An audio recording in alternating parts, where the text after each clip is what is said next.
Alright, so as you saw from the thumbnail and or title, today I wanted to talk about the Super Mario Galaxy movie. So, before we get started, I do want to say that this probably will have heavy spoilers in it. For me, I saw this over Easter weekend, so it's been a couple of weeks now for me. And I would imagine that if you really wanted to see the movie, you probably did yourself because, it's been a couple of weeks. What are you waiting for? But anyhow, if you haven't and you don't really want too many dire spoilers, then don't listen to this. So, with that out of the way, let's get it. The first thing I'd like to say is the movie is very serviceable. I mean, if you enjoyed the first one, the regular Super Mario Brothers movie, then you're gonna love this one too. It's just more of the same. And by more, I mean more. Like way over the top, a lot more of what you had the first time around. A lot more colors, a lot more vibrant sets and action and all that crap. Just more. Amp it way up.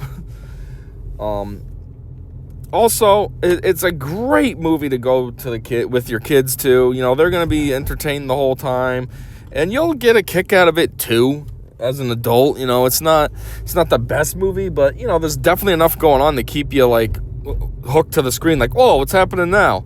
It's weird because it's one of those movies that it feels like if you get up to go pee or something, you're gonna miss a lot, and you definitely will, because this movie moves, and you feel it the whole time. It's like probably how it feels to be on like cocaine or something, speed, It's like the people that made this movie were just tripping balls the whole time and just making what they were experiencing with all the flashy colors and fast movement and all this. But anyhow, I do feel like there's quite a bit of flaws with this movie, so that's really what I wanted to talk about. I just wanted to try to get some positives out of the way and then really get into the meat of this discussion. So to start, one thing is I feel like the movie was very misleading with Rosalina. Rosalina is like in the trailers, almost as if like a semi-big reveal. Like, like if I recall correctly, she comes out in the trailer like towards the end or whatever, almost like, like a big reveal. Like, oh, Rosalina's in this, sweet. There's a lot of interviews with Brie Larson, which, she's the one who voices Rosalina. Like, they just really amp it up. And at the end of the day, Rosalina's in the movie for not that long. She's in the very first, 5 to 7 minutes of the movie. And then she gets kidnapped by Bowser Jr., and then that's it. You don't see her for a long time until, near the end when she finally gets rescued by Mario and the team. And then, even then, she's, not that major of a character. Like, her dialogue, I can't even think of her dialogue towards the end of the movie. She's not really talking that much. I just feel like the campaign way overemphasized the significance and importance and relevancy of Rosalina. She's not that critical in this movie. I mean, she kind of is for a plot point, I guess, but otherwise as a character, not really.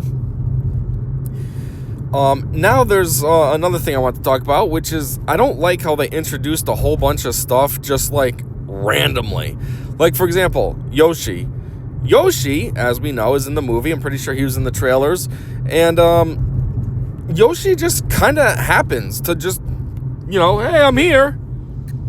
It's like they, the Mario Brothers go out to a call. They had a call from I forget who it was. Koopa Troopers or something? No, not Koopa Troopers. I don't know. Shy Guys, maybe? The Shy Guy community called them up. And because there was a noise, and then Mario and Luigi go and investigate it, and the noise was Yoshi was just in a tube, not a tube, but he's just in one of those green things, and he's just hanging out in there. And so Mario kind of coaxes him out, hey, come on, buddy, and then all of a sudden Yoshi comes out, and now they're best friends. And it's like that's how they got Yoshi as part of the team, and it's like what? That just feels so lame and stupid, and you didn't have a better idea that you could have done to make it make more sense too. Yoshi already exists, and then now all of a sudden, because somebody comes to talk to him, he's their best friend and he's gonna live with them forever and go on all their adventures and journeys. It was just very weird and very lame. I felt disappointed that's how Yoshi came into the movie. And then there's also other stuff that's lame. They have there's almost like a montage towards the end of Mario and Luigi just going through a ton of different power-ups. Like, there is a purpose for the power-ups. Again, it's in the montage, but like, it doesn't feel like there's a true purpose. It's like the people that developed this movie just wanted to use power-ups just for the purpose of like nostalgia or whatever. Not nostalgia, but more like Easter eggs and like, oh hey, I remember having that costume, and you know what I mean? Just like fan service. That's the word I'm looking for. And so they just threw a whole bunch of power-ups in. You know, you get the power-up of Luigi being a frog. That's kind of like one of the last ones, and it lingers for a little bit. But there's just a whole bunch. I can't even remember them because they cycled through them so quickly that they're not memorable. You know what I mean? Like, you see them, you're like, oh, okay, yeah, I know that one. Oh, I know that one. Oh, I know that one. But it's just a montage. So like, that was kind of pointless. Like, if you wanted to go through the power-ups, make it more intelligent, make them more useful, make it make sense. Don't just slap them all in there just because you can. And then another one that just felt like kind of random and kind of semi-forced, I guess, is the addition of Baby Mario and Luigi. Baby Mario and Luigi showed up just because they happened to come across, I don't know, somebody's weapon. I don't even remember who it was, because again, it was just random and forced. There's no real actual storyline for why this happened. It just did. But somebody's weapon had that ability. You can make things big and make things small. Maybe it was when they had the weapon for Bowser. No, Bowser got big just because he got hurt. You just had to hurt him, and then he got big because he had the small mushroom or something on him. But I don't know. So somehow there was something. Maybe Bowser Jr. had something. I don't remember. Like, that's how insignificant it was, but just very random that it's thrown in. But anyways, yeah, so one of them gets to be a baby, and then I think that baby one's messing around, and boop, turns the other one into a baby. And then somehow they end up in some area with dinosaurs, like real dinosaurs, not Yoshi's, real, like what you'd think of it as dinosaurs in Jurassic Park or whatever.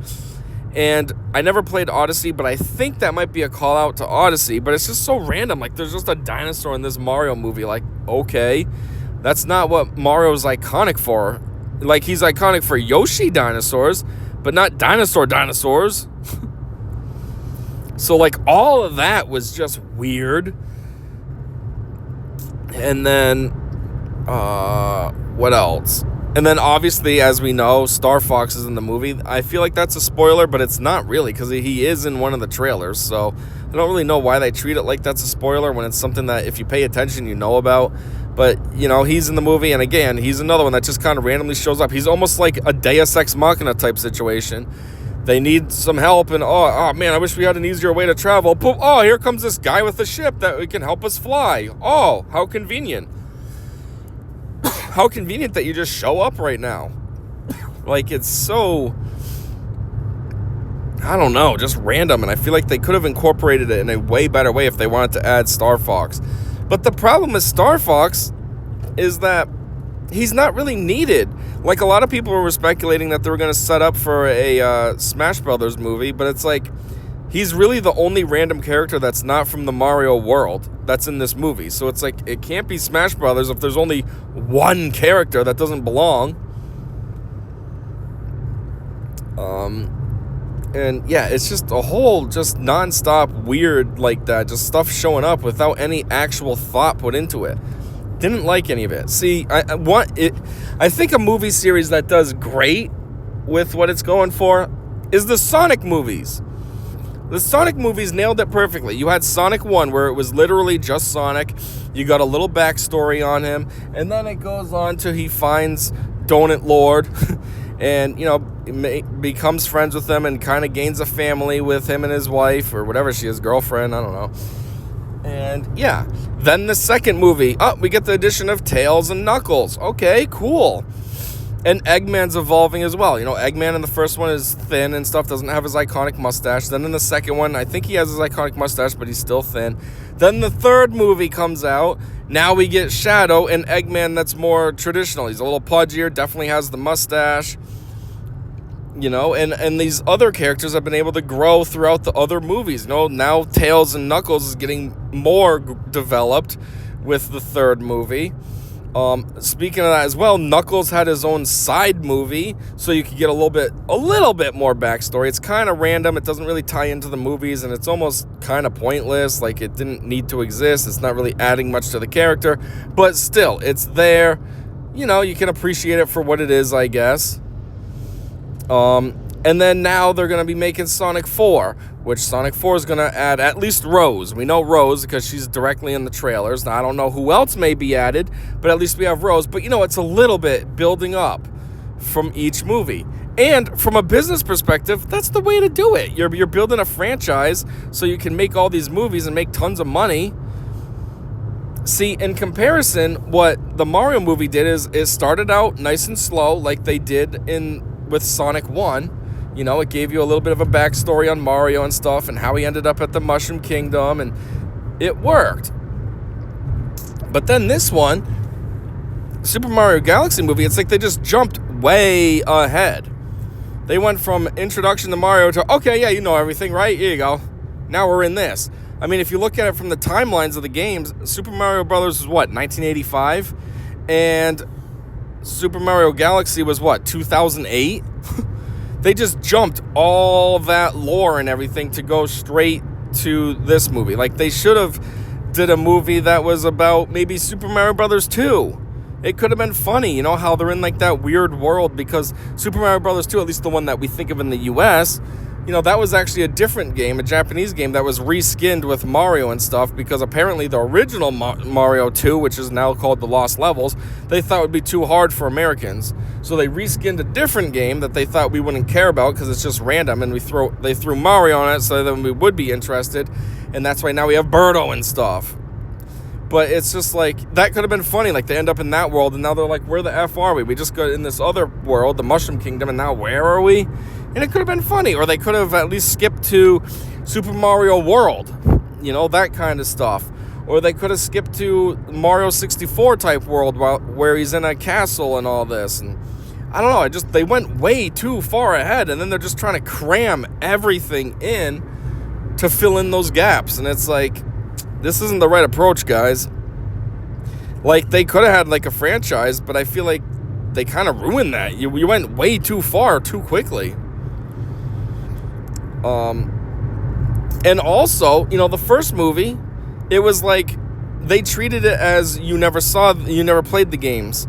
I mean, and so it was like world building. You know, you got to meet Mario and Luigi and his family, got a little backstory on how they're plumbers and trying to get started.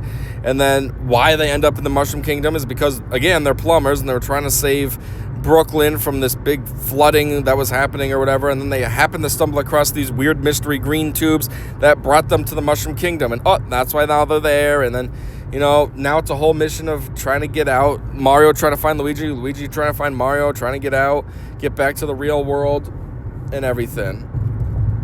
Where Super Mario Galaxy is just like, they're like, okay, you've played these games before, you know what's up, right? Well, here you go, have fun with this one. And there's no backstory. It's just thrown at you, and you're supposed to just know. And again, the Sonic movies are great because they don't do that. They introduce the characters. Yes, they introduce the characters with a general understanding that you understand who they are. Like Tails, you're supposed to know is Sonic's buddy and stuff. But it's not like just thrown in your face like, yeah, you know this, right? We can just take this for granted that you just know who Tails is. Miles, Tails, Prowler, you just know him. Like, no, there's a little bit of a backstory, so then you can be led into it instead of just thrown into it. Unlike the Galaxy movie, where it's just like, yeah, here you go, Rosalina, you know who she is, right? And these star characters, you know who they are, right? Oh, all these power-ups, you know what these all are about, right? We're just going to show you, but you understand this, right? I don't know. It's a lot. And then that's, I think, the final point that I'd have to make is that there's really no plot to this movie, which is kind of weird. See, the first one I wouldn't say had a great plot, but at least there kind of was a plot. The storyline, like I just said, was Mario and Luigi ended up getting sucked into that tunnel, and now they're just trying to find each other and get out. And then along the way, they find Peach, and then everything. They come to like her. Well, Mario likes her a little bit more, but, you know, they become her friend, and now they're trying to save her from Bowser, so they team up with her to fight Bowser, and yada, yada, yada. Okay, cool. This movie, it's like, I don't know what the plot is supposed to be. They have 72 different subplots going, and it's like, are these all supposed to be taken at the same level of seriousness? Or that, like, what am I supposed to think with all this? You got one subplot of Mario having a huge crush on Peach, and he wants to ask her out, but he keeps feeling too bashful, and Luigi keeps trying to egg him on, like, hey man, just do it. What's the worst that can happen? She says no? Come on, give it a shot. So you got that subplot going. You got the other subplot of how they're, I guess, back in the Mushroom Kingdom, but like they're kind of used to it, like they hang out there often or something now. You got another subplot of Bowser, how he actually is feeling like a good guy because he's used to hanging out as like a toy for Mario and Luigi. So now he's not really feeling bad anymore. Then you got the other subplot of Bowser Jr. who wants to be bad, and he's trying to make, Bowser Land and all this crap. And, for his dad's dream to become a reality. And, like, he wants to get his dad back and everything. And, yeah, we can rule the world together or whatever. Rule the galaxy together, the Mushroom Kingdom together. And then you have... what other plots was there? Then there's the plot, or subplot, fake plot, whatever. Oh, yeah, then there's the plot of... Like I said in the beginning, Rosalina, she gets captured. So now, we all got to go on a mission to go save her. Which was brought up by the little star people that she hangs out with. I guess they're her kids. I don't know. And then there's the subplot of just everything else that's happening, too. You got Toad in there. He's got a little tiny storyline going on. You got Yoshi. He got added in. So now he's kind of like a character, but he's also his own little thing. There's so many weird angles going on, and it's like, what's the main angle here? Like, what's the point of this movie? Is the point of this movie all this crap? Did you lose sight of what the real point was supposed to? Is it Rosalina? Is she supposed to be the main point? But then you got all these other subplots that are almost just as important, so it kind of overshadows Rosalina. Like, I don't know. And then I guess one final thing, actually, I forgot about this, is it's kind of like, it's all about girl power, because it's Rosalina's got all this power, cosmic power and all this. And even though she gets captured, Peach will save her, another girl. But it was done in a, like, non-woke way, at least. It's not really, the whole time I saw this, I didn't even think of it in the moment until afterwards. I was like, you know what, this is all, like, girl power. But I didn't think of it because it wasn't like the woke way of doing things. Woke is all about, like, make the girls super bionic and they can take out men no problem. And, I got all these 10 MMA fighters. 10 MMA men fighters are here to arrest me or whatever. I can take them on. Like, it wasn't like that. Like, yeah, Peach was, like, the main character almost instead of Mario, which kind of defeats the whole purpose when it's called a Mario Brothers movie. But, like, she wasn't, like, OP and stuff. It's just... She happened to have some smarts about her, happened to have some luck. She got her umbrella that helped her a little when she had, like, big falls or whatever. She could kind of glide with her umbrella. It wasn't like she could take the big fall and be like, oh, yeah, I'm unfazed. Yeah, I'm just a girl boss. So, it kind of worked. But still, that is almost like a theme in the movie. Oh, yeah, girls can do it. At the same time, too, even though it's a Mario Brothers movie... The movie really was just all Peach. It was like Obi-Wan, that TV show. It's really a show about Reva, and they just use Obi-Wan as a cover because they feel like people wouldn't go see a Reva show. But, you hear Obi-Wan, yeah, I'm definitely going to watch that. Same as this. You hear Peach movie, they're not sure how people will feel about Peach. But if you say it's Mario, yeah, we'll get crowds then. So, yeah, that's that. Like I said, it's not that big a deal. It didn't really concern me, but it's just... it's there. It's part of it. Kind of like a girl boss movie. So, yeah. Oh, did I mention there's a lot going on? I kind of brushed up on it. I never expanded on it. Yeah, so there's a lot going on. This movie's, like, constantly going. You know how normal movies, it's like there's regular, like, downtimes and people talking and story building and dialogue, and then there might be some big action set. And then it kind of calms down again. Not this movie. It's literally nonstop. I mean, the movie opens with Mario and Luigi racing, basically, motorcycles in a desert. Then, it opens with the Rosalina stuff. Rosalina, she's hanging out with her kids, I guess. Then Bowser Jr. comes. There's that whole sequence. It's all, she's fighting using her magic. And Bowser's doing his thing. Well, Bowser Jr. is doing his thing. And then, boom, he captures her. And then it cuts to Mario and Luigi on their motorcycles, kind of more or less racing in the desert. Then they find Yoshi. And then it's just adventure, adventure, adventure. This battle, that battle, that battle. It's constantly going. There is no downtime. Like I said in the beginning, it makes you feel like if you get up to go pee, you're definitely going to miss out on something because there is way too much going on. Non-stop. Like, it's a great movie for some kind of ADHD kid because they'll definitely be sitting there actually staring at the screen because the movie's keeping up with, like, their, I don't know, lack of being able to pay attention because it's just constantly something. And like I said, these 92 different plot points, it's like we're looking at this plot point, then we're looking at that one, then we're looking at this one, then we're looking at that one, then this is happening, then that's happening, then this is happening, then they did this, then they're doing that, then, this happened, Bowser's big again, Bowser's bad again. Like, it's just constantly something. Which, in the moment when I was in the theater, I didn't really think about that. Like, I was just watching it and just like, oh yeah, this movie kind of sucks, but it's all right. You know, I'm looking at the kids and I'm like, yeah, they seem to be okay with it, so whatever. It might suck to me because I'm critiquing it from like an adult angle, but from a kid angle, seems like it's doing just fine. But I wasn't really thinking about how crazy it was too, like I just explained, until after. Then I thought about it and I was like, you know what?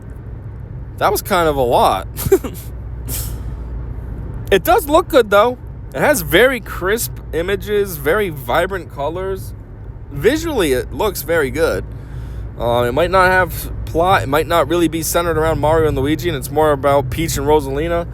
You know, it might have a lot of flaws, but it does look very good. I mean, if Nintendo made their games like that, like their graphics like that, they'd have some pretty solid-looking games. Nobody would be complaining about graphics, at least. They might complain about the pricing. They might complain about lack of online connectivity. They might complain about gameplay sucking, but hey, they wouldn't have anything to say about graphics. Those movies, there was some scenes where they were like zoomed in on something, not zoomed in, but you know, it was like a close-up shot of something.